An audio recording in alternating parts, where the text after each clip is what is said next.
I probably should have asked this at the beginning, and I'm doing this. I'm doing this literally for the beginning of the show because this would be a fun dynamic. Sure. Which platforms is this going to? I totally forgot. It's Twitch. We were broadcasting to Twitch, and I tried to set up the YouTube and thought I had it done, but if now I did it, so you need 24 more hours. So I just upload that. So it'll be uploaded to YouTube later, but it's going to stream to Twitch, and it's where our platform is right now. Yeah, Cool. and we go to audios on Apple Podcast, Google Podcast, and Spotify. And on Pocket Cast too. I found out the other day. Yeah, I forget about that. It's on Pocket Cast too. So it's Sunday. It's 3:00, and this is the best podcast you've never heard of. It's the Across the Pondcast with Sam and Matt. I'm your host, Sam. As always, we have Matt. And if you were watching the stream, you see we have a very special guest. We have Joshua Vergara in house today for our show. Welcome, sir. Thank you for taking some time and sharing it with us. We really appreciate your effort and time. Thank you for having me on. And I'm already we have a little bit of a prep time before the actual show. I'm already loving the dynamic of everything here. I can tell this is gonna be a very fun show, and I'm very happy that you guys have me on. Well, we're glad. We're happy to have you. Yeah, we try to keep it fun, and like I said, we already got Simon. So Aditya, so you're in the chat. So, sir, since Matt has now 2 weeks in a row fallen on his butt and not done what he needs to do, you need to share our Twitter stuff. If you want to let everybody know we're broadcasting, we're live, we would appreciate that. Aditya is taking care of our Aditya, Andrew, Jeff. If you want to just share it around, let everyone know we're live. Shouts out to everybody in the chat. I see El Jefe. I am dumb, and the ROG's upstairs again. You know, this every Sunday, the show, it's like the thing called the schedule. It happens every Sunday at 3:00, all the time, every day. I won't forget it next week. It'll be all right. Okay, that's fair. Write that note. Live note taking right now. Right. Yeah, it will be. I will not forget to bring it down with me next week. So yeah, we were talking before. So of course, at the beginning of our show, the awful for podcast but awesome for video segment of our shows where we do our t-shirt check and see our guests never know, so they're rocking just a comfortable crew neck. But since we know it's a thing and we never freeload guests, if they show up organically and have the shirt, cool. If they don't, that's okay. We give them a pass. So Matt, what do you got today? Looks like you got a soccer jersey. Yes, Soccer. Football. God, Yes. We're not doing this again. Football played with feet, hand egg played with hands, right? Hand egg, hand and then egg? football. That's what he calls a football, hand egg. Oh, okay. Okay, that's fair. So what do we got? So what team? It's Derby County, the city where I live, my local football team. Cool. Who played today and lost 3-1. So are the Rams? Is that what they are? Are they the Rams? Yeah, that's what the Rams are. Okay, that's I'm cool. from LA, and we have a team called the Rams. So and it's funny. It's the former St. Louis Rams. Actually, true. That's okay. Yeah. It's funny. They basically had one good season in '99, and they started to stink. And then Kroenke moved them to LA, and then they go to the Super Bowl. Whatever. It's fine. We got the Cardinals. It's cool. If anything, I'm more of an NBA guy anyway, and I love that whenever I get into conversations with people, I'm like, you know what? We don't have a team. Every team is Orlando right now because that's where everyone is. Right. So, and then for my shirt today, I have there's a favorite hot dog. So yesterday was my birthday, so I went. This place is all the way down in the St. Louis city, so I had to drive all the way. It's a hot dog stand. It's called Steve's Hot Dogs. And they have just all sorts of mac and cheese dog and just awesome stuff and local St. Louis kind of traditional kinds of foods because we have things like toasted ravioli and St. Paul sandwich. Yeah, toasted ravioli started in St. Louis, by the way. So I've still got to try that. It's really good. So if you don't have a chance, are you familiar with toasted ravs and what they are? I don't know if they have those in California. No, I've never had it before, but it sounds amazing. Yeah, so you take a ravioli, and you bread it and deep fry it and serve it with chunky marinara sauce. It's called toasted raviolis, and it's a St. Louis thing. It's huge here, and it's exact. And you put some Parm cheese over the top of it, and it's the best thing you've never had. It's awesome. This is one of those moments where you think to yourself, God, I wish we could travel right now. God, and tell me about it. He had snacks before when we first started this show. Before we got a little bit more professional, he used to sit and have snacks on the show, and some of the stuff I'd never even heard of, but I want to try. You know what? The same for both of your guys' areas. Again, this obviously this is across the Pondcast, so I would love to have the food over at St. Louis, and then I would love to have a full English. I've only ever had a full English one time. Really? One time in my life, and it's amazing. Wow. It's way too much food, but it is very good. It is way too much food, but it is really good. Yeah. And you know what? I wish I did know about the shirt thing. I have so many really cool shirts over there, but I think that if I had to pick one, it would be my PlayStation shirt. It's my favorite one. I am wondering why you didn't wear the across the Pondcast t-shirt. To be Oh, fair, you know what? Yeah, you know. Yeah, I could have. I should have. I just thought, why aren't you wearing Well, the it's because t-shirt? I went shopping before. I was at the store and I came back and didn't have a lot of time, and I wanted to make sure. So I could have switched. You should have wore the across the Pondcast t-shirt shopping. I could have, yeah. You It's at could have just Walmart. worn it out. Is where I'm going to at. wear it when You if just I gotta get one. I'm walk going up to to wear people it. and just be like, "Hey, watch my show." You just watch my show. What's it about? My name's Sam. Look, see ya. It says it right here across the Sam.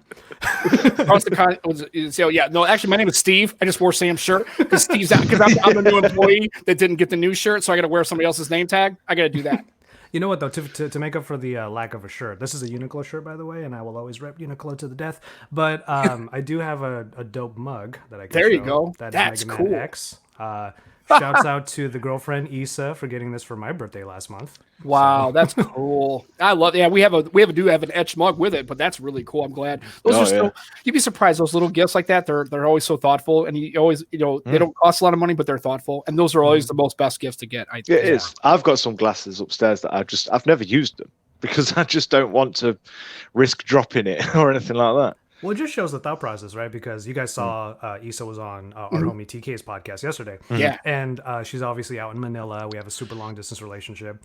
She understands the power of Amazon. So when my birthday was coming up, she already had a cart ready and just like, it'll get to him. Like I know his address. So just said, boop, there you go. And then it arrived.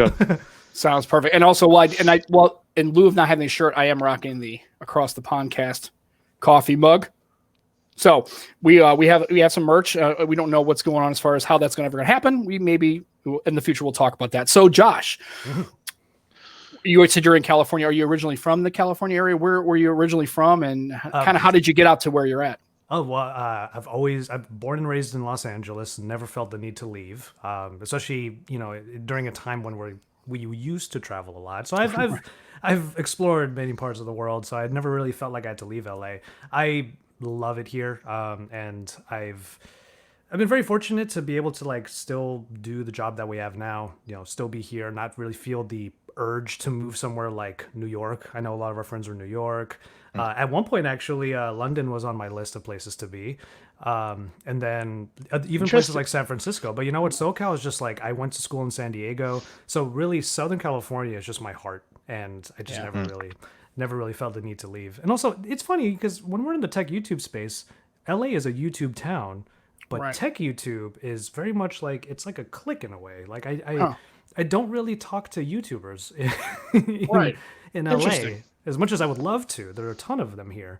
But yeah, tech YouTube means that all of my friends are usually around like New York or around the world. So. That's interesting. I would have thought that with them being physically close, you guys could meet up for coffees or lunches. The only person that I tend to see is TK. Okay. And then, but as far as tech YouTube is concerned, but I would love to be friends with like YouTubers, but again, we're like, it's like when you go to like a high school quad, like everyone's got their cliques in their various areas. Yeah, the jocks and the nerds and all the people, like the people that are really into the chess club people and the guys that are like into sports. And interesting how that. Well, and at least you get a chance to meet up with them in like tech events when you go to like CES and those kind of things. At least you can kind of get and talk. And unfortunately, because of all this situation, this year, because of all this stuff, it's been 2020 has been, I would say, a challenging year for all of us, just including work and everything else. And the S20 briefing, the Unpacked, for that when we were all in that room. Trying to film the Z Flip back in February, that was when the news started to fall of MWC is canceled, travel starting to get banned, all of these things. We were all getting that news in real time. Right. And it was crazy because I keep thinking back to that particular day when none of us realized that this is the last time this year we're all going to see each other.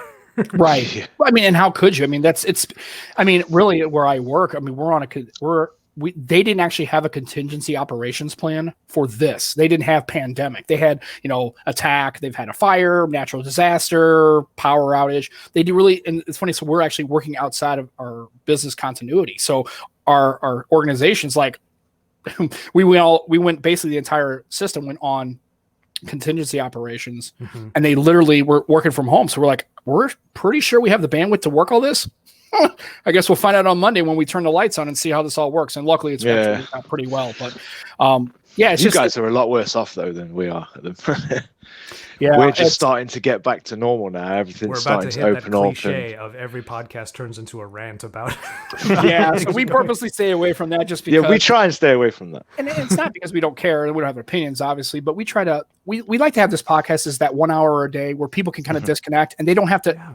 There's so much absorption of all like tech stuff and like it's all that stuff in the news and news cycles and all that kind of thing. We're just, it gives us a little bit of a break from that, the oasis in the middle of all that deluge of a lot of negative content and just really just tribalism and all sorts of stuff. So we try to just have that. So that's why we always ask, how did Joshua Vergara start? I'm sure in middle school Joshua wasn't thinking about being a tech YouTuber because that wasn't a thing back then. But No. how did that all start and kind of organically? And did you know it was going to be a thing? And where all that? I'm curious. We always like to know the origin story. So I love telling this story because actually it's the opposite of what you just said. Because back in high school, so kind of in the transition between high school and college, I was getting more into tech stuff, and like any good Asian American kid, the only way that I could get tech items was to get straight A's. So like that was sort of what happened in high school. So I was started getting certain items like here's some throwbacks: the PSP. Had it. Probably my favorite phone of all time, still the Sony Ericsson W850, the Walkman phone. Yeah. Wow. I think I've still got one of them. I know mine is somewhere. Mine is somewhere. I know it's. Oh man. But yeah, those were the two items that I had in the summer between high school and college. And what happened was, I'm an enthusiast. I'm playing video games. I'm into all these phones. I'm doing research and whatnot. And then one day, my father comes home with a copy of T3, and it's the T3 magazine, and they're doing their top 10 tech of that year. And number 2 is the Sony Ericsson W850, and number 1 is the PSP. And I thought, I think I know a thing or two. I'm familiar. Yeah. So throughout at least the first couple years of college, I started telling people, you know what? I think I want to write about tech. And that was literally the phrasing I would use. And what I find so fascinating about like sort of manifesting that kind of future is that I have very close friends of mine from various walks of life in college down in San Diego who met up with me once I was in the thick of Android Authority. And one of my friends, I miss her, like one of my really good friends, she's like a big sister of mine. She looks me straight in the eyes and she goes, "You made it happen. Like, you're literally a tech personality now. And that's what you wanted to be." Like, you were in tech support for a while, and like, yeah, I was in tech support, but the like being able to actually become a person who talks or writes about tech, you've manifested that. And then the reason why she was being so like not really emotional, but like she was being very sentimental about it is because she looks me right in the eyes and she goes, "I had no faith." Wow. Because God it's love like, you. Yeah. how do you expect to make a living off of just like writing about tech? You know what I Right. mean? And this was as YouTube was starting to become a thing. It went from Right. being like random cat videos and funny videos into being a source of information. Right. And it was after college that I worked tech support for like a big corporation. And 2 years later, I get fired from that job. Wow. But I mean, let's just say tech support's not my thing. It's just really Right. not. It's soul crushing. But what happened was in the time that I was trying to figure out what my next job would be, and I was just assuming it was going to be tech support again, I got on a classifieds website just randomly, and I was like, you know what? Let me find a blog that I can just like write at. Maybe I'll do like 2 articles a week, something on the side while I'm searching for a job. And that website was called Android Authority. Wow. And when I came on, there was this long application process, and then on the bottom, it said elevator pitch.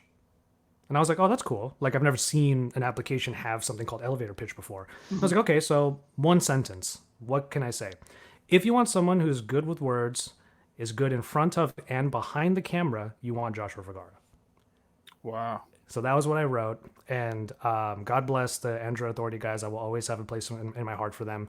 They called me immediately that night. And we started talking. I did a couple of news articles just to see how my writing skills were. And they said, that's good, but you mentioned camera. What if we sent you a product and you can try it out? And it was the LG Optimus G, another phone that I'll always have in my heart.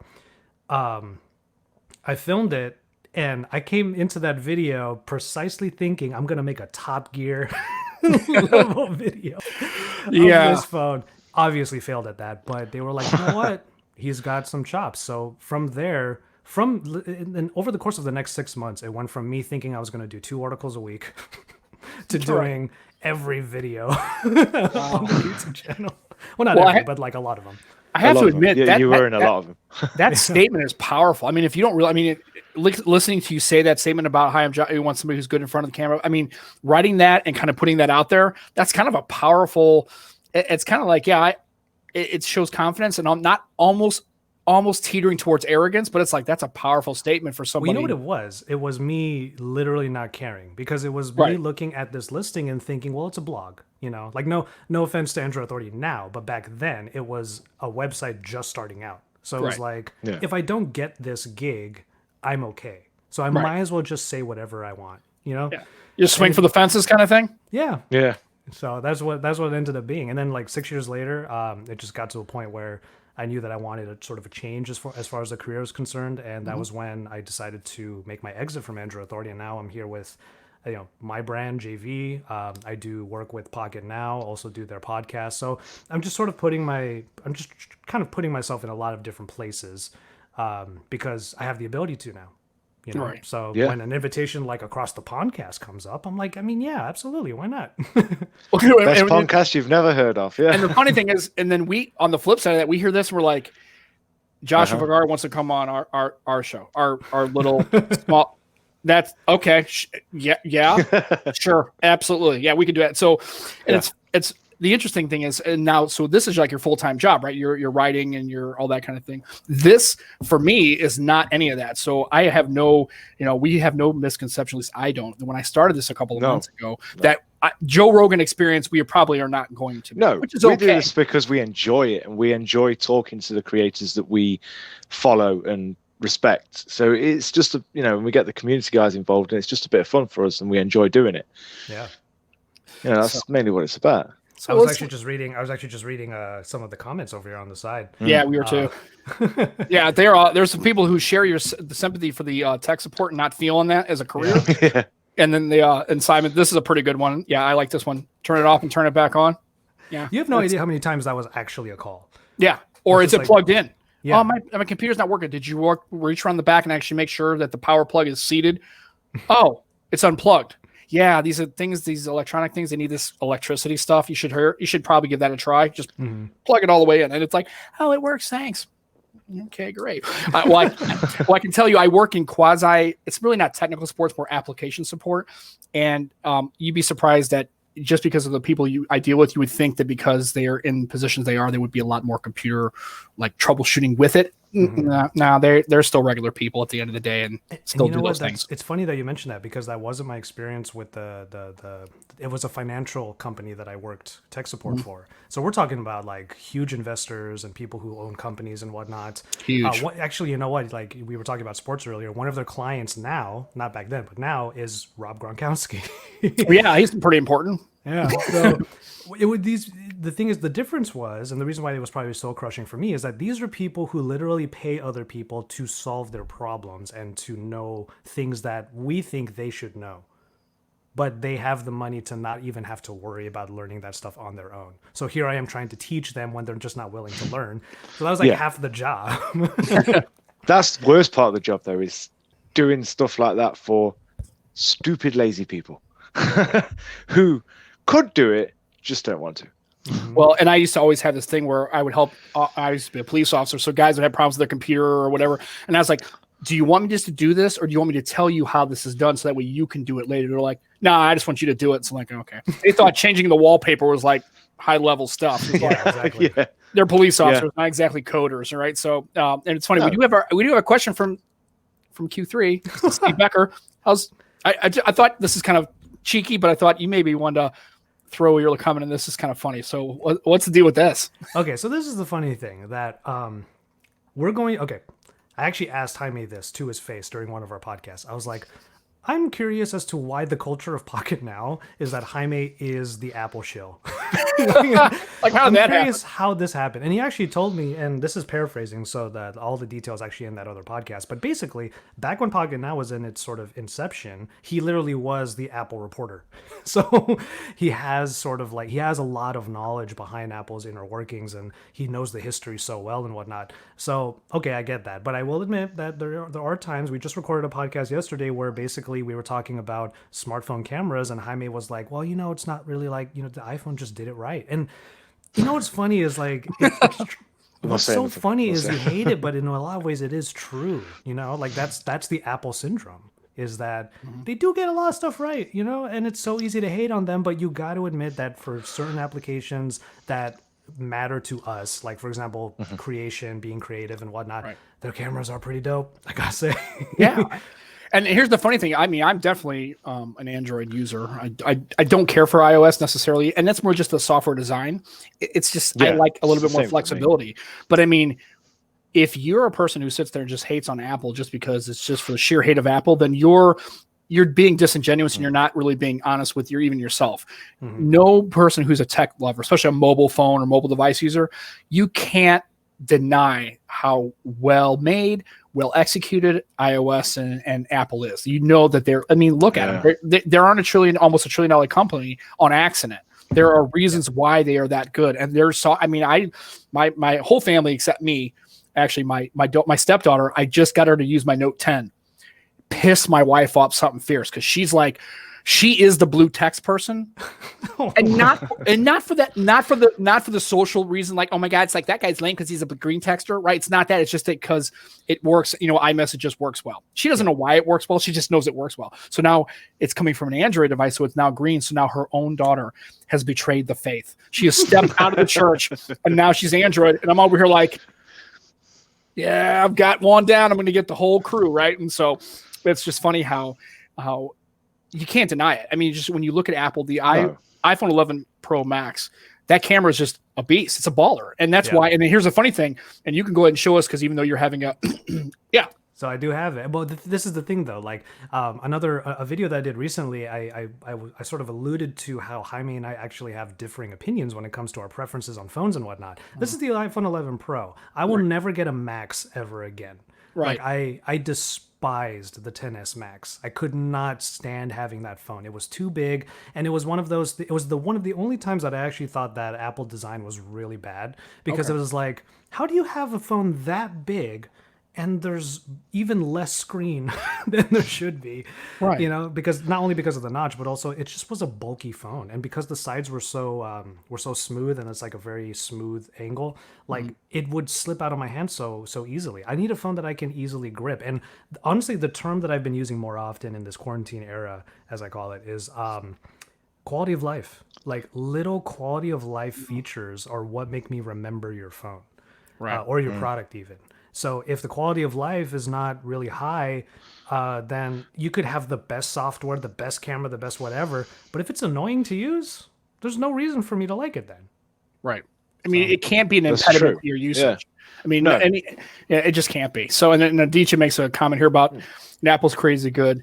Said, I ain't dropping that much cash on an ecosystem, but I fully recommend my friends in the ecosystem to continue to stay in that ecosystem. Yes. So that's the problem, is if you're like not in Apple at all, that's a serious barrier of entry, right? You've got, especially if you're going to get an iMac, right? Or a MacBook Pro, and then you're going to get an iPad, and then an iPhone, and then all that stuff. Yeah. That's a serious getting into the Apple's ecosystem is definitely not cheap. No. Yeah. But once you're there, it's pretty good. So the seamlessness of Apple's products is second to none. Like there's nothing that comes close. Right. But they call it the walled garden, so I guess when you get in there, the I don't know, the leafy gate closes. The Iron Curtain. Yeah, something closes. Because like I had a bunch of people, like I did a bit of a brunch thing, like a Zoom brunch thing earlier, and this whole group of my friends from San Diego and across California, like we're all very close. And one time we were doing happy hour 2 or 3 weeks ago, and they were like, "Hey, I put a link in the chat so everyone can take a look at this funny video that I saw." And I was like, "Hold on. Which chat?" And they were like, And I said, "Wait, is this when I find out I'm not part of the group chat, you effers?" Like, Oh, it's okay. You can let it rip here. We're already marked for mature. So if you want to say it, fuckers, just let it rip. It's cool. There we go. Yeah, these fucking assholes. And this is going to be when someone in the chat goes, wow, I've never heard him cuss before. But yes, there you go. Yeah, there you probably will, actually. But yeah, like I called them out on it, and they're all like, well, it's because you don't use an iPhone. And I'm like, what are you talking about? I have one right here. I bought this with my own money. But then I realized why I can't be that mad, because I wouldn't want to be in iMessage because it only works here.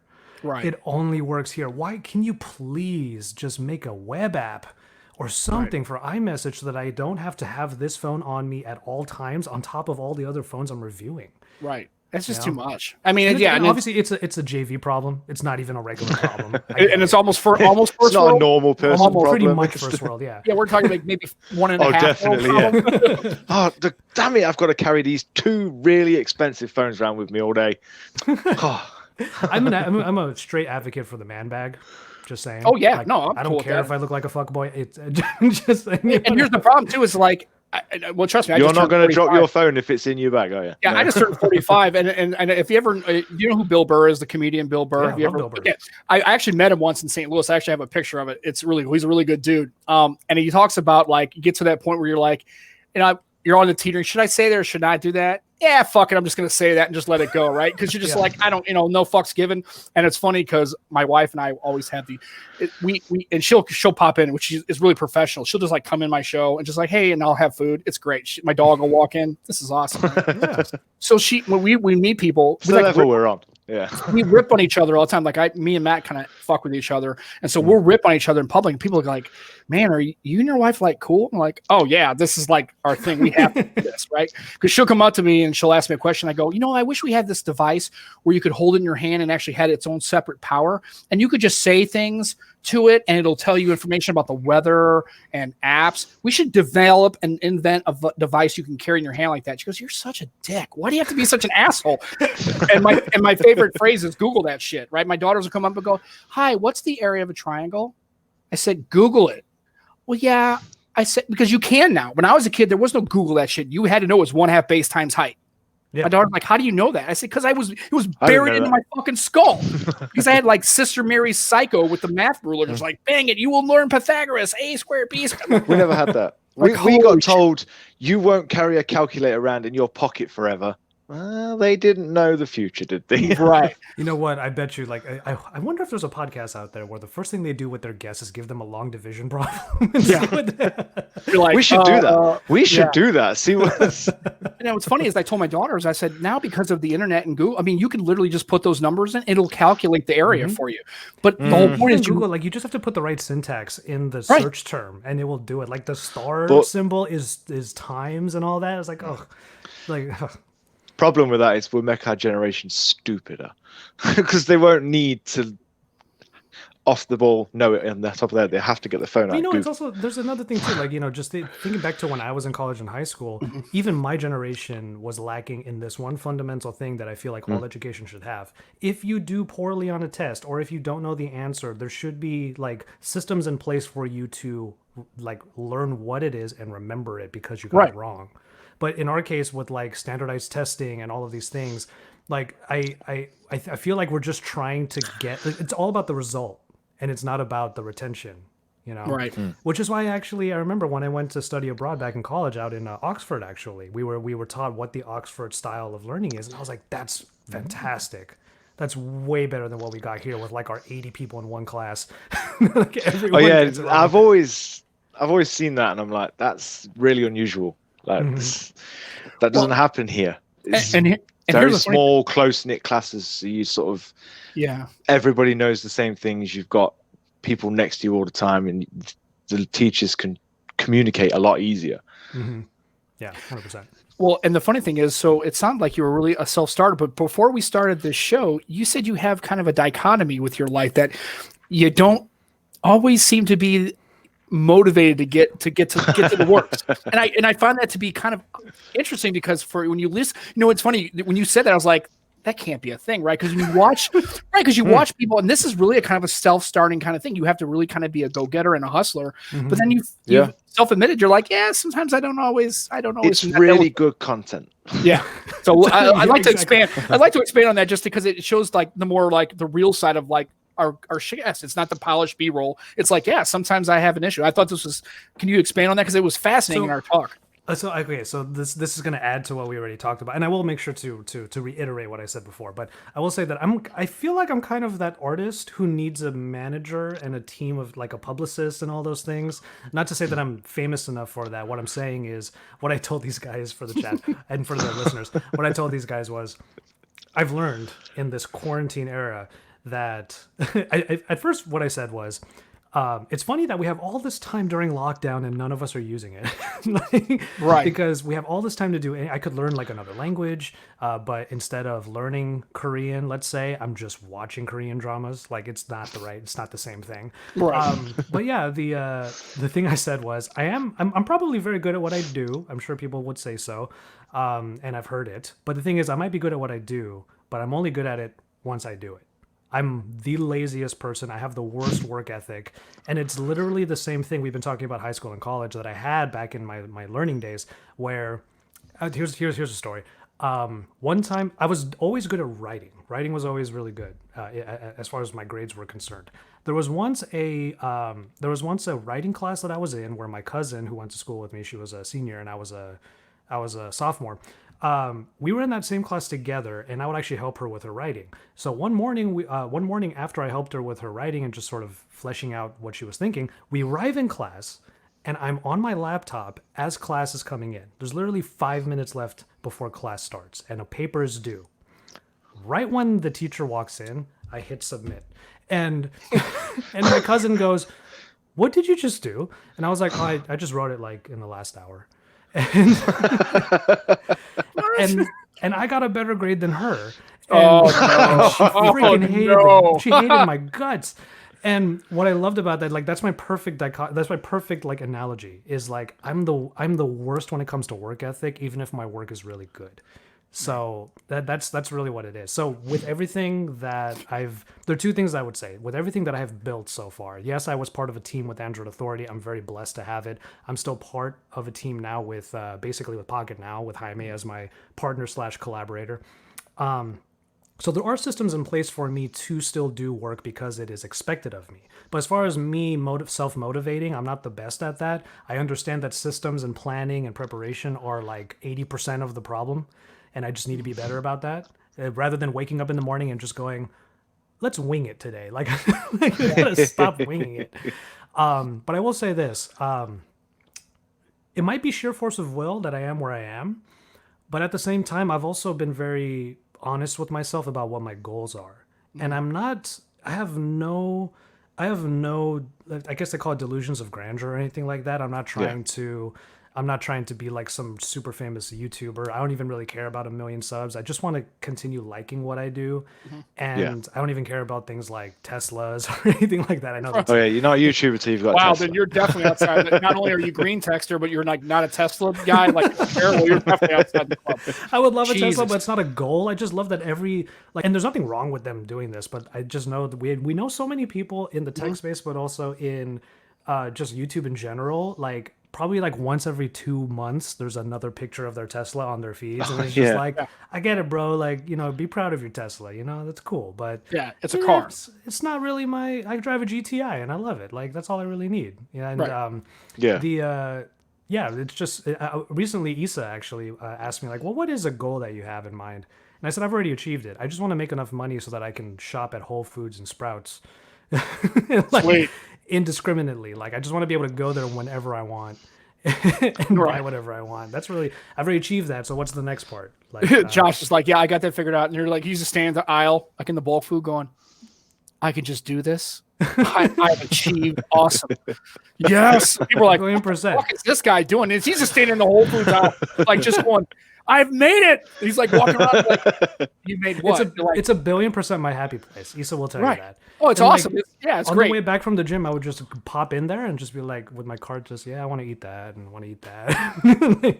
And it's just so great. It's just like he's in like your own space, like you're in your own head doing your own thing. And it's just like people are like walking by, and this guy's like, and he's like, no, I'm just like, I've achieved my greatness, life goal, full food, just get whatever the fuck I want. Exactly. We all grew up with the freaking Top Ramen life and whatnot. So I can cook a grass-fed burger and a lettuce wrap. Like, come on. Like, it's awesome. And plus, if you don't know how to, I mean, I smoked ribs for the first time in my life. I never made ribs. I got an electric smoker, and it's tech related because it's got Bluetooth capability. And I don't know why you need it. Just set it to 225 and go out and get it, but you can. But it was actually pretty good. And it's like, I just went on YouTube and like, how to use an electric smoker to make St. Louis style ribs, and just like it's like billions of that. I was like, that's so great. So now that we've kind of talked about that and your fact that you're not rocking a Tesla, because I would assumed you probably were, but then I knew you probably wouldn't because I didn't see 16 pictures a month about it. So no. Yeah, no pictures whatsoever about Teslas. Not yet. And I barely even put a picture up of my GTI, but I adore my GTI. Like, I'll always remember the earlier like Top Gear review of it, because I used to watch Top Gear a lot, and Jeremy Clarkson basically said this is a car for the every person, and I was like, then that means it's for me. And I adore the hell out of that car. I even have my license plate is literally Tech T. Like, that's the only picture of the car I've ever put up, was to just say, hey, if you don't like me, you can find me now. Like, right. You know where I live, you can come find me. So I want to kind of switch gears to like just obviously tech. We want to talk about phones and that kind of thing. And we're going to start off with, there was a question here from Andrew, Fat Produce. He's like, what pre-2011 tech are you most nostalgic for? We talked about the Walkman, but other than that, what other pre-2011 stuff they like just, it's like, man, it's got a place in the ticker for you. Oh man, I really got to think about that, because pre-2011, I mean, time is just so fluid now. So I'm trying to think of what things were in 20. Where was 10 I years ago? Yeah, where was I in 2011? I was in college, so that would mean high school, college. First thing that comes to mind would be the Flip Mino, the little camera. Do you guys know this? No, I've never heard of it. Okay, it's basically the size of. This is a lens, but it's basically the size of this lens, and it's just this little thing that looks like a dumb phone, and all it was a camera. And there's a little switch on the side that you hit, and this USB port flips out, and you just plug into a computer and just download down all of your footage. That was the pre-vlogging. That was the vlogging tool before vlogging was a word. And in college, I would record every event I went to and cut together like what I called a redux of that event, because I was part of a couple social clubs. And I was vlogging before anyone thought about pointing a camera at themselves for digital content. Right. And that to me is one of the first like forays into creativity that I feel like tech actually did, because up until then, like, we were all shooting with potatoes, like we were all what's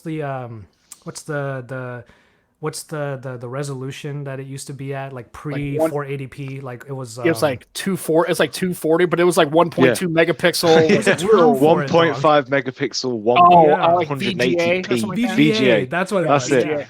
Yeah, that's what I was using on my potato laptop before I started using my phones. It had a VGA camera on it.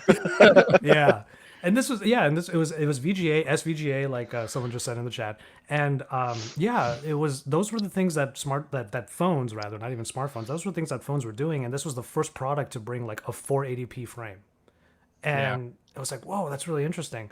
So there's that, and then the only other thing that I could think of is probably my PS2, because I modded the hell out of that thing, and.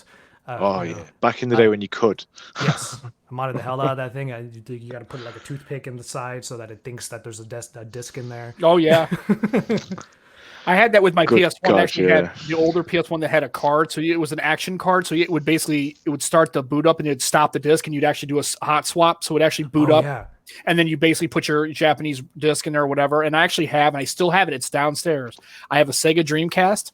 And it's from 2000. It's got a clear green shell. I got it the day it launched, and I still have. It actually has a soldered modded Japanese ROM chip, so I can play any Dreamcast game I want on it, and it still works. All the motors starting to fail on it, and but yeah. So I all that old tech. That's my old school. Like, I'm dating myself. I actually was born in 1975. Yeah, I was going to say. Right. I saw the Berlin Wall fall. I was 14 years old when it happened. Right. I was like, that was a Wow. thing in high school. Yeah. When I remember that happened in, the late 80s. And I just remember, the Gorbachev and the Soviet Union and the whole Cold War. When I was a kid, those movies were everywhere. I just remember that being part of my life. So it's funny. I talked to my daughters, and then my daughters they were born in October of 2011. So 9/11 had just happened a month prior. So they have no clue other than video and me watching it. And I was in the police academy at the time, and somebody came running in going, "You're not going to believe what just happened." And we're like, "Holy shit." We're like, and I knew exactly what was going on. Like I could see it, but just to conceptualize that concept. And it's like, where was Kennedy killed? Like, what were you doing when Kennedy was shot? Right. Like where, for my parents, right. What were they doing in 1963 when Kennedy was assassinated? Like, where were you at in school? Most kids were at school. It's the middle of the day. Yeah. And so just those kind of interesting things about 10 years ago. And then somebody has to always quote, somebody's got 10 years on me. I'm not exactly the oldest guy in the show, but I'm one of the older dudes in the show. I was born in would have never 1990, so I'm all right. I was gonna ask Matt, like, what's a nostalgic item for you? But also, since Sam brought it up, also, do you have a historical goalpost that you think of that will date you? Because mine is the month I was born was when the Tiananmen Square stuff happened. Oh yeah, That's what I remember. I remember that, watching that on too. It was wild. Yeah, and it's crazy. I didn't have I much remember tech. standing in Tiananmen Square once when I went on vacation in China with my family, and I just kept thinking like, "Whoa, that happened the month I was born." So I felt this weird connection to it. So that's what I always kind of come back to thinking. But anyway, Matt. No, I didn't really grow up with tech. I grew up a bit with that much money and certain things and that. The first thing I got was like the Mega Drives, Sega Mega Drive, and then a PS1. But the most thing I kept on me for years was the Game Boy. Oh yes. The original Game Boy was probably the first thing I ever brought that I just kept on me all the time. The battery banks and all the little attachments that you didn't need. All that stuff, I absolutely loved that. Phone wise, I can't even remember what it was called. It was a Sony phone, really old, big camera on the back. Like a proper camera on the back. And I can't remember what it was called. I've no idea. I couldn't even remember what it was called. Okay. That was my first phone. Okay. Proper, so you reminiscing proper about smartish phone. Smartish, yeah. You mentioned the Game Boy. I had a question. I always ask people this question because I can't remember. What was the battery life on the Game Boy back then? Because someone asked me that question. I just can't 4 remember. AA's. Didn't it sort of just depend on if you use Duracell or some cheap pan batteries? Like, Right. I don't know. I I honestly can't remember. I can It tell was you. probably good for then, but for now, you'd look at it and go, how could I game on that? I have these memories. I have the Game Boy Color back then, but I do have these memories of like, oh, it's about to die, or it died. Yeah. Rather. Like it died and I couldn't save, and now I lost all my Pokemon. But like I remember those moments, but I don't remember how long it was. Like obviously we don't have that mentality back then. Yeah, no, I can't remember how long it was. I think it was depending on the batteries you had, But at the time, I don't think battery tech was that advanced, so it couldn't have been long, could it? No, Yeah. about 3 hours. A proper gaming session, probably 2 or 3 hours. It's not 3 hours and here's how I know. This is why I knew the Game Boy was going to take off. We should have asked the old guy. That's it. Yeah, I remember being on flights when I was a kid, and I remember looking over. He wasn't a kid when it came out.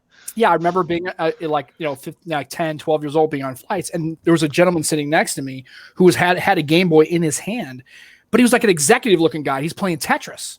And I asked him, I'm like, I knew that was going to take off. He was sitting there, and I was like, I had a Game Boy, and like 4 AA's. What I used to do is I used to carry 4 extra AA's, or if I was in a pinch, 2. Because you can eke out 2, right? If 2 were dead, you can get 2 out of the brand new ones. It was about 3.5, 4 hours, and it was toast. That's it. No, that's true. That's what I used to do the same thing. It was brightness driven, right? So if you really crank the brightness up, so I knew when I was getting like that 3 hour mark, I'd start to kind of dial the brightness down just so we could barely see it, just to try to squeeze another 20 minutes of that out of there. But yeah, it was pretty. It was pretty rough. We're throwing back now. Yeah, and then of course Aditya. Yeah, gravity. Yeah. Okay. That's fair. So only you, crazy. man. So I guess the next question is, what phone currently are you reviewing? What are you looking forward to? Like, what's going on? Like, I know you saw the Velvet. I saw your content. Definitely want to hear some. Definitely want to talk about the Velvet. And outside the video, what else? Thoughts about it, feelings about it, like Mm. as an overall play in the LG, like where is it trying to position itself? Like, what are your thoughts about those kinds of Because obviously there's not everything you can mention in a video, is there? So of course. Right. There's so many like little thoughts, and that's the thing. Like rather than just sort of honing in on specific specifications on a phone and then like doing like I'll never do a battery test. I'll never do like there are even camera tests where they have like those huge boards and they take a picture of it and then pixel peep in. Like those are things that I feel like they matter to people who want it, but for me, if it doesn't matter to me, what's the point of me showing it? Right. Yeah. So those little like minute things. But as far as other things that I'm reviewing, I'm currently reviewing Redacted, and there's always this field of land. What's the term? Like minefield. Thank you. There's always this minefield of like all these behind NDA things that we can't talk about, obviously. Right. But I will say my current thing that I'm really adoring is the Xiaomi Mi Band 5. Okay. Issa just did her review on this. I've always been a fan of the Mi Bands. Like for $40, you can get a good sleep tracker. It's a good silent alarm because the motor on this is actually pretty good. But yeah, if you're really skeptical about smartwatches in general, just pick up a $40 Mi Band and just have some fun with it. Like just mess around. As far as the Velvet goes, it's about time. Like someone in the chat I saw earlier said something about the LG chocolate, and that's a really good like jumping off place because LG did a really good job over the last few years proving that as far as just sort of tech specs and just the mechanics of a phone, they've got that down. It's fine. You can argue that their cameras may or may not be as good as some of the others, but at the end of the day, they just know what they are doing as far as building a phone. Now, making a phone look sexy, that's a different thing. Because we think about the chocolate. I actually think about back if we're talking pre-2011. I remember all the phones they used to make that had all of these really interesting design cues. Like for example, they used to have like a dumb phone that had a screen that would turn. That way you could watch videos at that aspect ratio. It was very forward thinking. Back in the days of the LG G4, the G4 was the curved one with the leather backings and whatnot. That was very forward thinking. And then you got into like the V and the later G models that just kind of felt like, we put a lot of work into the camera app. And it's like, that's it though? Like, yeah, they're kind of antiseptic kind of thing. Yeah, exactly. So when the Velvet came out, it was like, whoa, they're finally. What I find so funny about LG, and I love LG to death. I actually have friends from Korea in the LG divisions. What I find so funny, and I've told them this before to their face, I'm like, you live in your company is in a country that is all about that outward appearance. It's all about the fashion, and style, and there's and I told them there's a reason why every Korean drama right now is rocking Notes and Galaxy S devices. The most popular Korean drama of 2020, Z Flips are all over that show. Right. You need to the phones need to look good, and then you put your fundamentals in. And I feel like they did that with the Velvet. I feel like they got it right. Yeah. I will admit though, in the lexicon of LG cameras, it's not on par. Just for me, the main sensor's fine, but we're getting into this trend right now. Where the main sensor gets all the love, and then all the other lenses are just like, they're there. Get like an 8 megapixel ultra wide that can't even record 4K. Like, what is that? Like, what kind of choice is that? That's my only real qualm with that phone. But otherwise, the look of the phone, it's great. I got that green one. It was sharp. Oh, the LG Velvet is definitely a look. Like, it's definitely away from LG's normal look. And I do like it. And they put that thought into multiple parts of the phone. So the Velvet version of LG's UI is actually pretty nice to look at this point. It's still a little clunky in terms of like just experience, but overall it's a good look and it's very customizable. The theme engine's very powerful. But the other thing too is that dual screen case. Yeah. It's finally a little bit thinner and it's a different color. It's not just this gray thing. Which I actually applaud them more for making the dual screen case easy on the eyes than I do the Velvet itself, because that makes it an accessory I'm happy to have on the phone. Right. Yeah. Rather than the V60 dual screen, I'm like, it's bulky. And it's not all glass on the front. Have a G8X, and then you're even more. So I have a G8X, and it's you've only just got it back. I can't use it as the whole front end is glass, and I know if I drop it, it's going to shatter.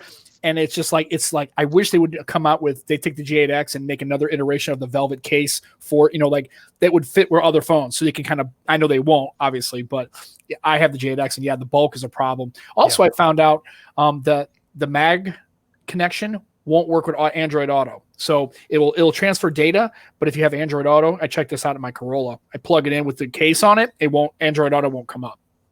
So it won't work through the dual screen case. Well, I already lost mine, so yeah. Well, there you go. Tiny little thing.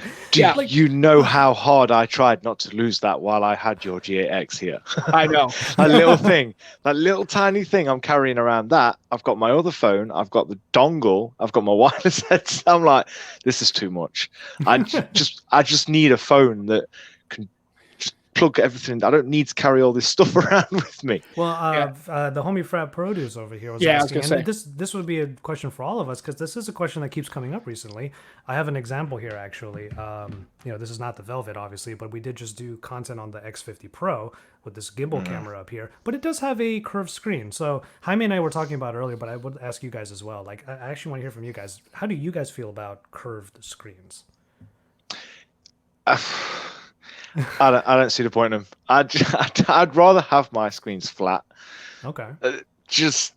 I don't see the point. Apart from looks, what else do you get from a curved edge that you can't get from a flat screen? Aside from a case not fitting it properly and leaving the edge exposed and it being more fragile, I don't see the point in a curved screen. Personally, that's just me, obviously. Yeah. Even though all the phones I own have curved screens, except the ROG, but that's because most phones now have a curved screen. Samsung are starting to move back towards a flatter screen. I'm hoping other companies at least give us an option to have a flatter screen. Yeah. How about Sam? They don't. I like the aesthetic. They don't bother me because I'm used to. Because every phone I have has always got a case, so when I'm holding it, it's not going to be. I don't have any problem with accidental touches. I think that what Huawei did with the P40 with it, like real extreme, where like you now actually have now controls. Because I had that problem with the U12, right? Because they had those faux buttons, right? They weren't right. Yeah. So you get a problem with. I mean, that's great, but it's like a solution looking for a problem. They weren't really solving anything. So I have the U12 upstairs. And the problem is you get like having to use the screen to actually change the volume, and that it's a little wonky. I don't mind them. It's not a deal breaker. So if a phone had a curved screen, like, well, no, because I know I have friends who are like, fuck it. I'm not buying a curved screen phone. I'm not doing it. Hell no, not happening. No way. I'm in the middle between you two. Yeah. I think there are degrees, because the one that I hated the most, I can think of two phones that made me dislike curved screens, but it's because they went too far with it. There was the Note Edge. Oh God, which is one side, but still. But the other one is, and the reason why I brought up the Vivo is because their last phone, the Next 3, had the waterfall display, and that was too much. Yeah. That's when, like, as we would say, the meat of the palm is just pressing on something. Right. And the thing I would hate is when I'm holding the phone and I do like a micro movement with my hand, as I tend to, and all of a sudden the entire screen scrolls. or you launch something that you're not intending to do. Yeah. Indeed. But this brings me to a thought, like, how come we don't have like a flat screen, but then you could still have the curve, that's fine. But why not have the screen be flat, but then there is still a curve of the glass? Even if that's just more bezel. Like, that's what I keep thinking. Like, is that just bad design? Am I just not a good designer? because no, I think that's where Samsung's gone. No, Samsung's done that. If you look at especially like the S20s, but more so the Note 10 and the upcoming Note 20, it's looking like 99% of the front screen is flat, but the curves around the edge are the bezel. And I think specifically for the Note, that was because... was it the Note 8? They got a lot of grief for the pen not touching the edges and, not being enough surface area. So they sort of switched with the Note 9, and then onwards, the more flat screen they have on the Notes, the more easier it is to use the pen, because that's the point. Yeah. So I think the Notes are getting better, and the Oppo I've got is not the Find X2 Pros is not bad. I don't hate them. It's just I don't see the point in them. Unless you've got an actual reason. Like, I suppose the Moto Edge, it's got the option to have the triggers on the, like on the touch sides, because I think which kind of worked, but I'm still doing the claw. It's not. It didn't work, but at least they tried to make the Edge useful. Like Yeah, they didn't just stick it there for no reason and go, well, there's an edge. Right. What for? And It's an edge. Like, why? And that's the thing we've done now is that we've gone to this, and I don't know who's driving this because I don't hear many people asking for it. It's just like bezel-less phone has no bezels anywhere ever for any reason at all. I mean, I've got my Pixel, it's got the top bezel, the Pixel 4 XL. It's got that little top bezel. People are like, oh, well, it's not symmetrical. You got to really find some other shit to get involved in your life. If you're actually sitting there and stroking out, like literally. I mean, we've got to the point where it's like, I mean, we're almost like it's and you're a sports guy, right? You're a basketball fan. How many times have you listened to people who are sports people just get hung up on some of the dumbest shit imaginable? It's like, what are we even talking about here? It's like, we want to fight about something and we can't find enough to fight about. So let's fight about stuff that doesn't really matter. And it's like, the fact that it has a bezel, but there's a reason why it has a bezel, it has a Soli radar. There's a reason for the bezel. And it's like, and then the problem is if they made the bezel match to be symmetrical, you'd have a whole bunch of people pissing them on like, look how much bezel's on a 2019 flagship. Or that's a bunch of horse shit. But I love the Pixel 4 XL. It's a great phone. It's absolutely awesome. Great phone. My favorite phone of 2019 was the Pixel 3a. So I have no. Pixel phones are good. I've lost all credibility with the bezelators. But I agree with you there. Like, it is nice when there are no bezels, but at the same time, it's like, okay, first of all, to any of you out there who look at a phone and go, there are bezels, screw this thing. Well, then go buy a phone that doesn't. Right, they're there. Exactly. Simple. A lot of the times when people get pissed off about literally anything, the solution is actually really simple. Right. Like what's that called? Occam's razor, isn't that it? Right. Like the solutions are always so simple. It's like the whole, and again, we're gonna go back to it. Like, just wear a fucking mask, bro. Like, just wear it. Oh, don't even get me started on that. That's like 90% of my job is arguing with people about putting a mask on. Well, if I can rant about that for just 1 second. Absolutely. Sure. If you walk into a store and your express objective is to shop in that store, and they tell you can't shop here unless you wear a mask, what is your objective? Shop in that store. So what do? Use critical thinking. How do I work with these people? Because I am a retail worker. I work in a food store. I am a management in the food retail. That's what I do. Exactly. So like, so work with them so that you can do the thing you came there to do. If you get into an argument and you start making a scene, then clearly your objective was not to shop at that store. Exactly. So get the hell out. Well, and trust me, it is like that a lot. Well, and a lot more than you'd think as well. It's just you think people phone, they ring. Do we have to wear a mask to come in your place? Yes. Well, I'm not coming then. Well, okay. There you go. Then you're not shopping it. Well, and that's the funny because a lot of, and and when Matt told me that, I find it to be interesting because everybody thinks this mask wearing is like an American.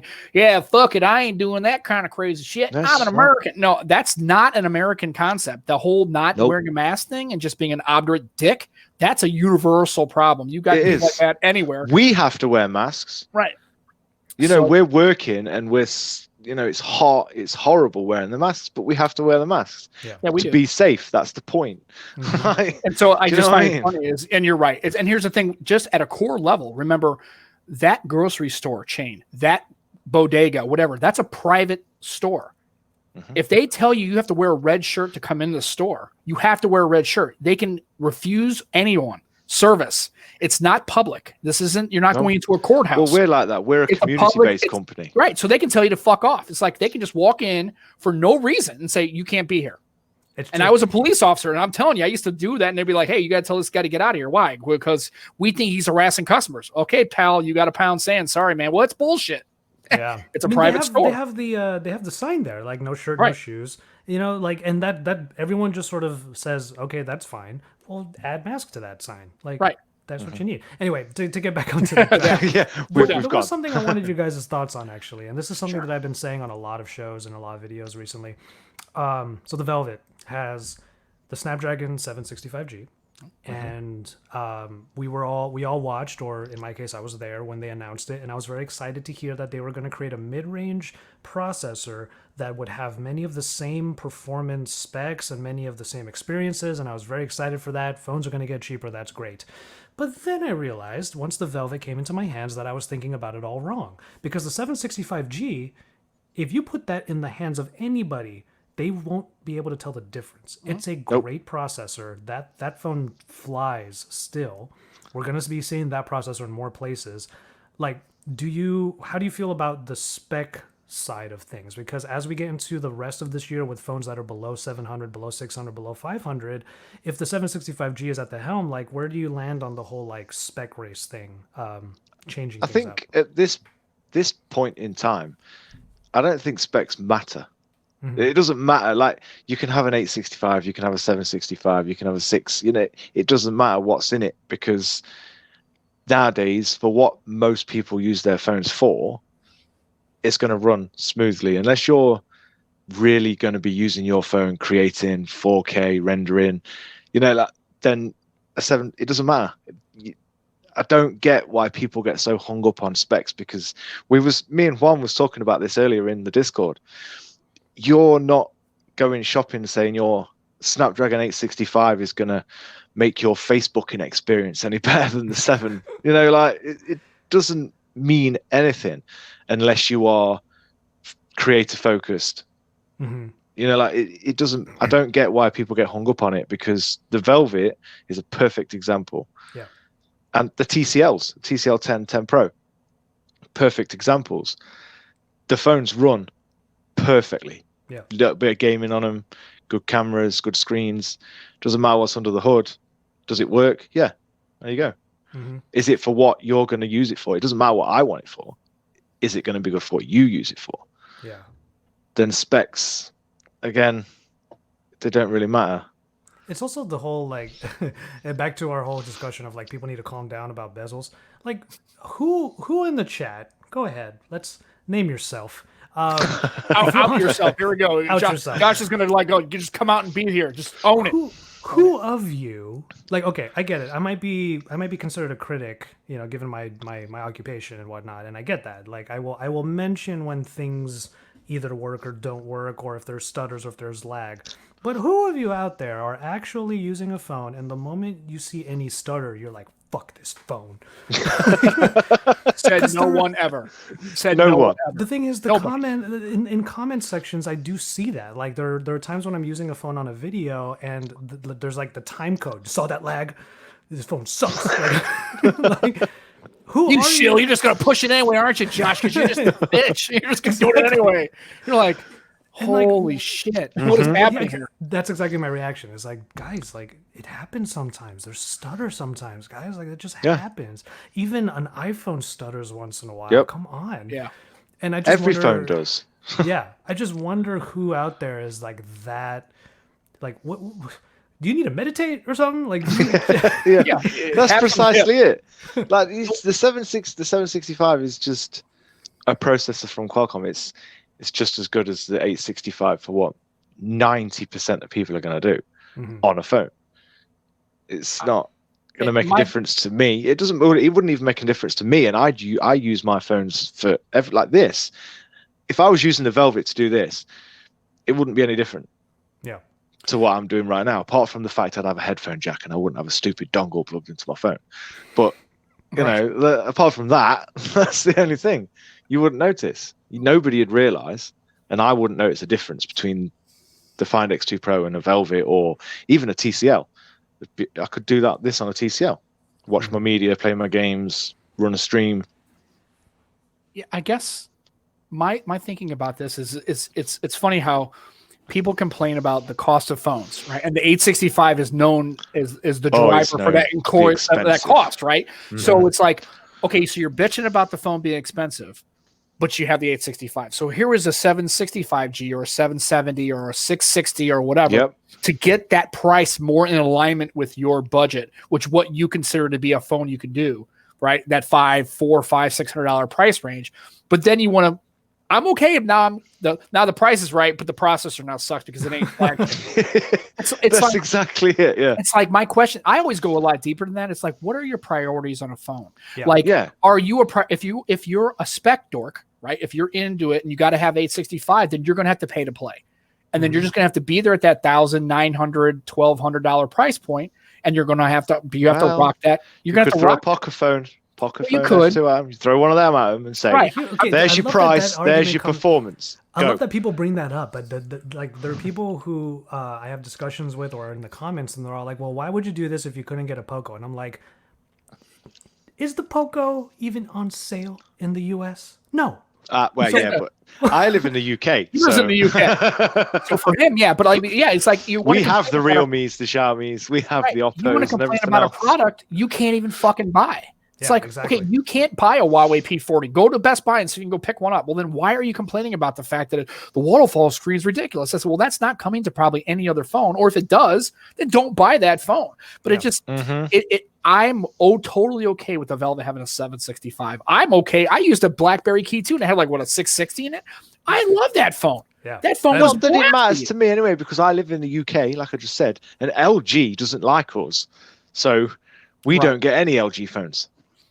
So it's just Ever. one of those things where I think as I'm Since all the about, G7. and I'm glad that mid-range space is now getting exploited. Like companies are driving to that mid-range. They're going to the One Pluses are going there. Other the iPhone Well, made that's SE.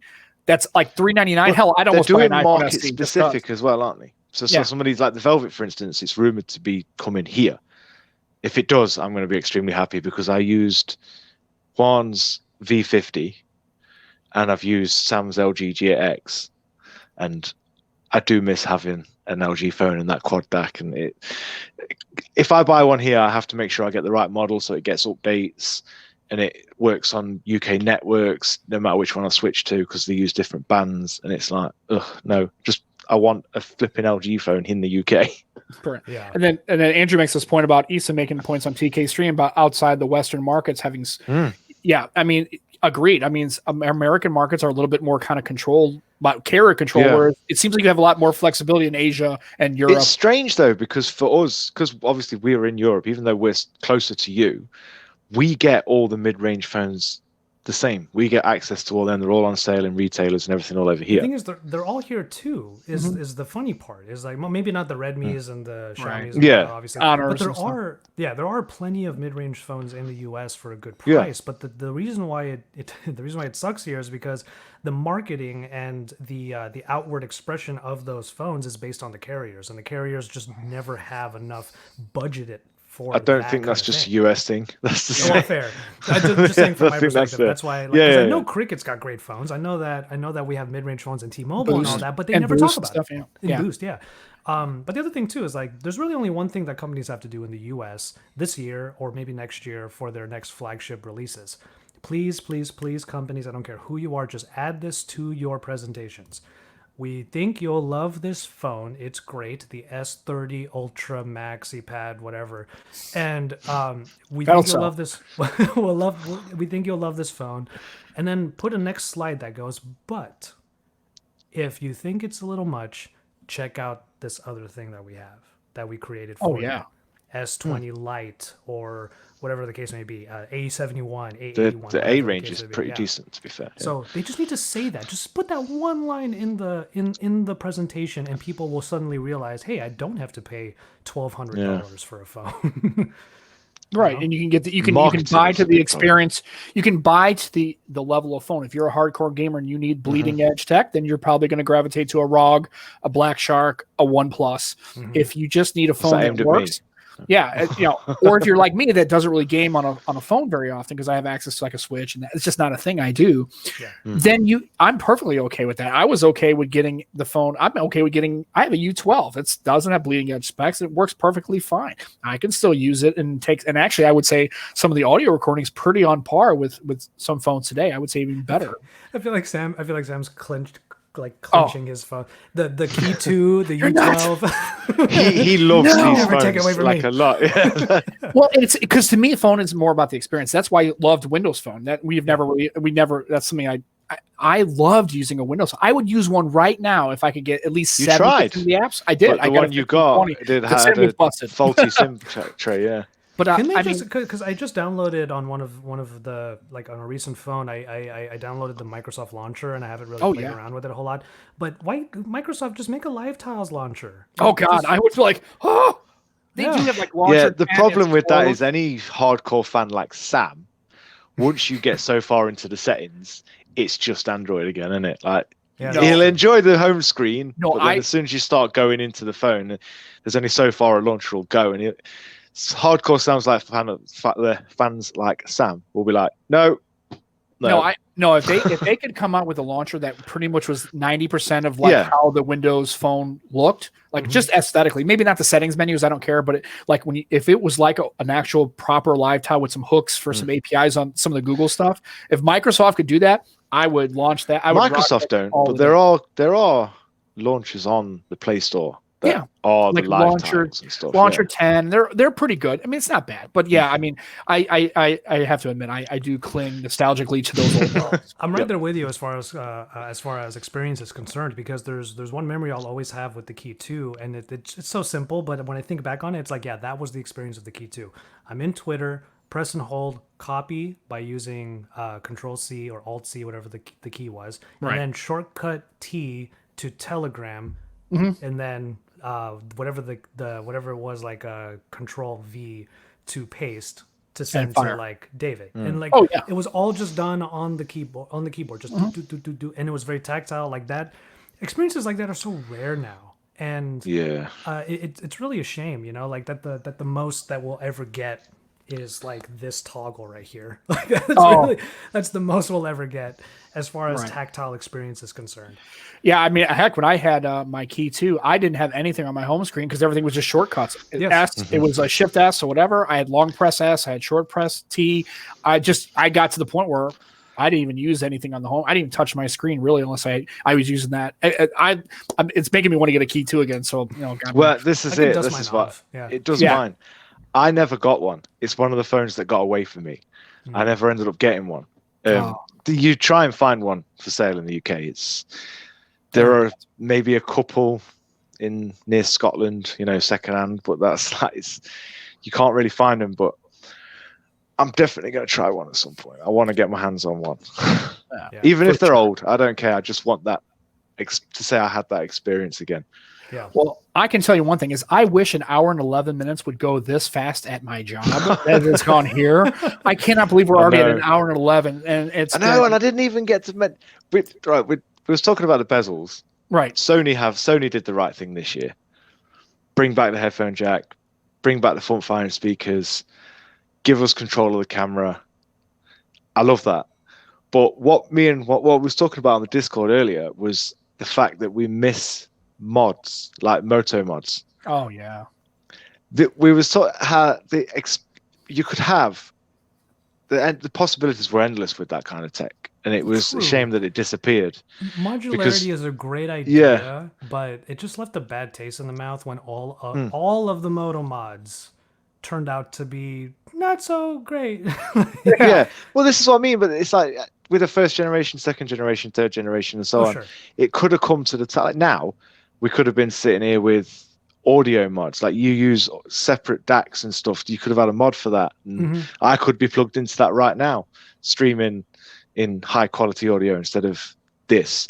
And but you know what I mean? It's sort of that kind of thing that we miss now, because we get a phone, it's the same as that phone, this phone. There's no wow, that's the phone for me because it does this and this. I just miss the days where we had that. I'm out. Oh, battery. Bang the mod on. Watching media. Oh, JBL speaker. Done. Audio device on the back. You know, they could have made any sort of mod for it. And I just thought it was worth talking about because it's something that we don't see. And LG, admittedly, the G5 was a bit of a mess. But they could, if they'd carried that on in a separate line from the G series, we could have been somewhere else now. Yeah. It's just a shame that we're not going to see that again, because it was something different. I know, I understand marketing costs for, you know, like it's not worth it for them to do it because it costs too much to make. No one buys them. It's just a shame from a tech nerd's point of view. I do agree with that. Like to extend the capabilities of any one device, being able to add bits and pieces to it. That's a really good idea. I remember I know we are not meant to talk about it a whole lot, but like Essential tried to do that too. Right. But yeah, like the Moto mods were another example of that. The thing is with the G5, I blame the Note 7 for killing the G5 modularity because it made everyone realize that any access to any battery is probably the worst idea. So Right. so Not a good that was the plan, thing. Yeah, that was the thing about the G5 or G5. Yeah, the G5. Yeah, the module. So like I like the idea of modularity, but my only problem with it is that like just modularity for the sake of adding features that could be you could put that level of thought into the original design of the phone already. And I'm not the kind of person that would say this phone has to have literally everything, but if it's already crappy to begin with, I would probably buy a different phone anyway. Yeah. You know, like why would I put another $200 down just for a JBL speaker? Yeah, the price of the mods was a big factor, Yeah. I think. But I just think that it would have been interesting to see with now what companies are doing, what could they have come up with? You know who's doing that right though? People bother about battery and the battery's not very good. This is not very good. Yeah. I'm surprised mods didn't take off because people were always moaning about this, and that, and other. With them, you could have the battery mod. There you go. Off you go. You sorted for the day. And I agree with you there. It's just that there's the only phones that are actually trying it and in some ways succeeding are gaming phones. Because you do have things like like older ROG phones. I have no idea. I don't even know if I'm getting the upcoming one, but anyway, like putting a fan on there. There you go. putting like just latching a fan on there, great idea. Latching some controllers on there, great idea. And they managed to do it in such a way that makes sense because that's what a gamer is used to.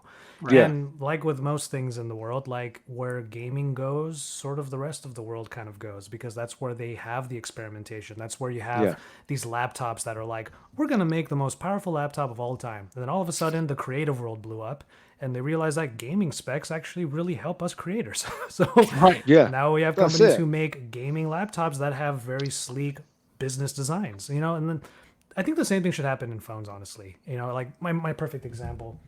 And by the way, show's usually an hour. Like we're over. That's okay. We're gonna go to 120, so we're good. We got 4 minutes. Let's just rock it. That's cool for you. I'm having a great time, by the way. Yeah, so, me. Don't let me take up any. I just couldn't believe it was like an hour and 10. I'm like, holy shit, we're at like 110. It's like this show used to be 2 hours. We had to drop it because it was too long for audio for a podcast. Oh, really? Oh, okay. Yeah. Well, my favorite example of that sort of evolution is this Red Magic 5G. This looks so good. And the thing is, let me come out the chat. I want that phone. So this is my favorite example of a why the fuck not phone. Right. Because there's a fan built in, there are triggers, it has a high refresh rate, and it's just like 144 hertz refresh rate on the screen. Like, why the hell not? This is exactly, and you know what? It actually kind of just looks like a phone. Like, it's not too crazy. And that's exactly what happened with a lot of peripherals and products in the tech world after gaming kind of went nuts with it. Now you can get a Dell monitor that has like 120 hertz or something like that. Right. But before it used to be on the old before it used to be on like on I keep thinking of Asus, but it used to be on their monitors that you wouldn't bring a girlfriend to your room if your monitor was that big and looked like a monster on your desk. Right. You know what I mean? Like, dude. Okay. And you have like 4 of them, and it's like, compensating much. You like games, do you? Probably doesn't like dating that much then. Okay. but those kinds of features are starting to make it into more, I'll use the word pedestrian products. And this is a good example. And I want that to be where we take what should have been modularity. I want that spirit to be in phones moving forward. So we get good looking regular phones that just happen to be pretty dope in certain ways that you didn't realize. Right. Yeah. Absolutely. Performance, like the ROG 3s, it's going to be overclocked 865 plus, isn't it? If they can do that, why is that not just standard? I don't like. It's just because they can then say, "Hey, it's overclocked in a gaming phone." If they can do it, just do it. Like, you only can't because this is a whole different conversation in and of itself, and I'd be happy to discuss it another time. But like, what is the point though of having overclocked processors if the games themselves are not supporting that level of performance? I've never played a game on a phone that has required me to attach a fan and and flipping have an overclocked CPU, GPU. Like, I've never played a game that much But you know or what? that That's hard. the reason why I adore this phone, just for like how it found practical reasons to have things. Like Yeah. the triggers, yes, that's a very gaming thing. But the fan, imagine this. You're playing a game, let's say Call of Duty Mobile on your phone. It's plugged in, that thing gets hot. Yep. Mainly because you're charging it while maybe it's a fast charger even. This fan keeps that from being a problem. So it's not about pushing the performance, it's just about keeping things at an even keel, and I love that. That's the reason why this actually makes a lot of sense to me, and why we should see a little bit more It does. of that thought. And I do like the gaming phones. Not some of them, design wise, are a bit out there, but ones like that and the ROGs, like the ROG's design's not too much. Like you can use it as an everyday phone. Same with the Red Magic 5G, everyday phone. If you want a game, it's got the triggers, it's got the fan. Even though we know you should never play hard gaming whilst your phone is charging with a fan on it, because you're just going to kill your battery. Yeah. And then we got TK's in the house. Your buddy showed up. I mean, he maybe he was listening the whole time. Yeah, Bye, TK's TK. here. TK, we were just complaining that you have my Velvet. Right. Way to go. You should bring it back to TK. Actually, TK made a good point. Apparently on my YouTube profile or my whatever, it shows me like really like clean. It's like an old picture from like probably 7 years ago. I actually have no beard. And he goes like, he needs to update that picture because he doesn't look like You do need to update that picture. You are not 25 anymore. No, I'm not even 35 anymore. So. You know what? Like envy on my part, I can't even do facial hair. Like it's just not. This is 3 weeks.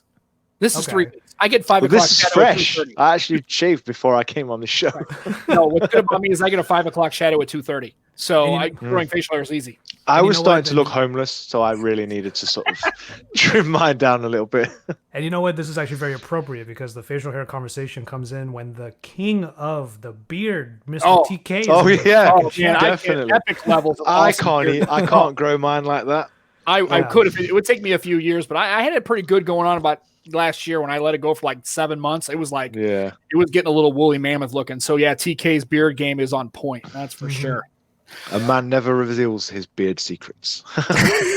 So we're at that 120 mark. So Josh, I'm sure anybody in the chat who's been listening, I'm sure they already know how to find you if they already aren't subscribed, are big fans. And if they don't though, can you please direct them to where it's the best way to listen content, contact you, and just generally absorb a little bit of the JV? Oh, absolutely. All right. So I love that. I've always loved that. It's the best.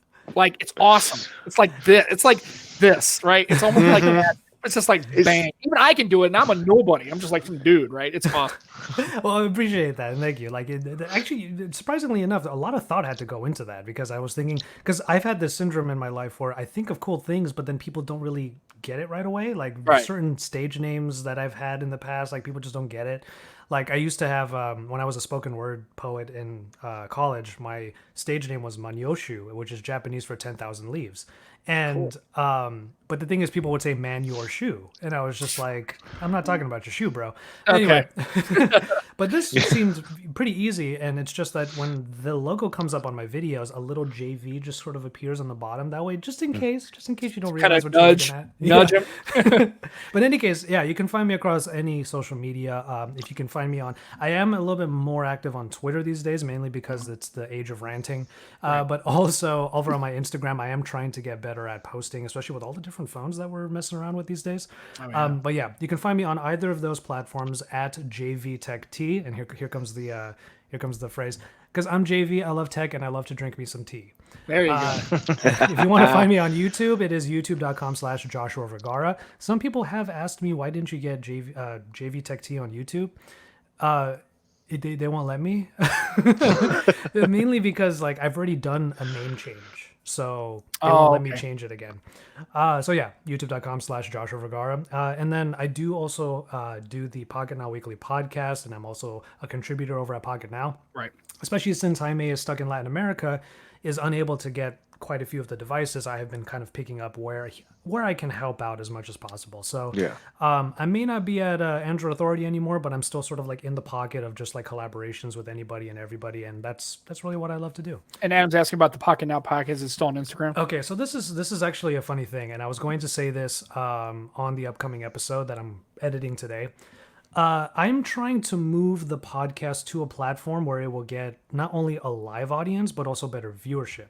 The problem with the YouTube side is that the podcast historically on YouTube, while we really adored having an audience there, the numbers would never line up with the rest of the content. So when you have Jaime do it daily, it's like 100,000 views, but then the podcast is like 8,000, you know, because people look at like the hour and a half like time on it and they just sort of shut off. Pocket Now as a channel is not really known for being a podcast channel. That's the thing. If you're known for being a podcast channel, then you can kind of expect for there to be good viewership across the board. So I've been trying to find places to put it, and we're using StreamYard right now. I've actually moved it to StreamYard, and I'm looking to bring it to Facebook Live, Twitter, and I'm toying around with this idea. We might still do the live on YouTube, but we just won't keep it there anymore. Okay. So when we're done with the live, it disappears, but you can watch it on IGTV and Facebook if you really want to. So that's what I'm thinking. That sounds good. Yeah, it's a good idea. And you just wouldn't think there'd be that disparity in numbers. I would think it'd be a little more aligned. It's a little different than I would. Because you know what? At the end of the day, I don't know if anybody even knows this, but like at the end of the day, when we have our brands and our content, we're trying to sell it to people. So it's not the best look if you have like 1 million views and then all of a sudden it's like 10, and they look at you like, what happened there? You know what I mean? Right. So, it just there's a business kind of side to it. I deal with it all the time because I have certain videos that do really well, but then I still like doing other videos that I know won't do well, but I want to do it. You know, it's the creative endeavor. Always, you try to find something that works. And like I said, I know I can speak for myself, but definitely for Matt, we appreciate you taking your time on it. And we took a little more time than you had anticipated. And I'm just glad that you could come on and talk, and that you found it to be entertaining. And you're always welcome to come back anytime you want. Please, it's always an open invitation. Definitely. We'd like to get back to some of these other concepts that we don't have time to do that we were going to talk about, and just watch your channel. There is a lot we could have spoke about, but definitely. Like, this could have gone for 4 hours. Yeah, we could go on and all sorts of stuff. So, but we appreciate you taking your time and coming on. And like I said, we're just two guys trying to do a show just to kind of give some respite in this crazy world, and just to talk and have a good, organic, fun, laid back kind of time. 100%. And I do also have my own podcast that, again, I might be. I just never get around to doing it. But when I do, I would love to have you guys on that one as well. Oh God, we'd love to. That'd be awesome. Okay, Sam, calm down. If we're on, especially since you guys record on a Sunday, like, you know what? Like if you do have like certain weeks that you kind of press for a guest or anything like that, just shoot me an email, man. I would love to be back on. Oh, that would be awesome. So, Matt, anything else finally you want to run real quick, or I think we're okay? No, I think we're good. Yeah, there's a lot we could talk about, but we're not going to start any other conversations now. So, sweary JV has been fun. Right. Yeah, sweary JV has been fun. Because like I said, I mean, that's what I kind of want to get to. That's part we're of not monetized, so it's all right. Yeah, we can let it rock. So with that, we're going to wrap everything up, folks. Again, everybody in the industry, Mr. Dub, Fat Produce, Simon, Q3, everybody, TK showed up, El Jefe, I saw him earlier. Thank you guys for being a part of this. We love bringing it to you as much as you like listening to it, and we'll be back again next Sunday for another Across the Pondcast with Sam and Matt. We're show guest list next week, but that's okay. We are. We'll let it rip, and we'll have. Who knows what this week may bring? And to Aditya, since he's in a German thing now, I'll feed his thing to TK and gentlemen. Have a great day. Stay safe. Wear your mask. And in stores. Yeah. Just saying. And we'll catch you all next Sunday, 3:00, same time. Josh, as always, thank you, sir. Appreciate your time. Thank you very much.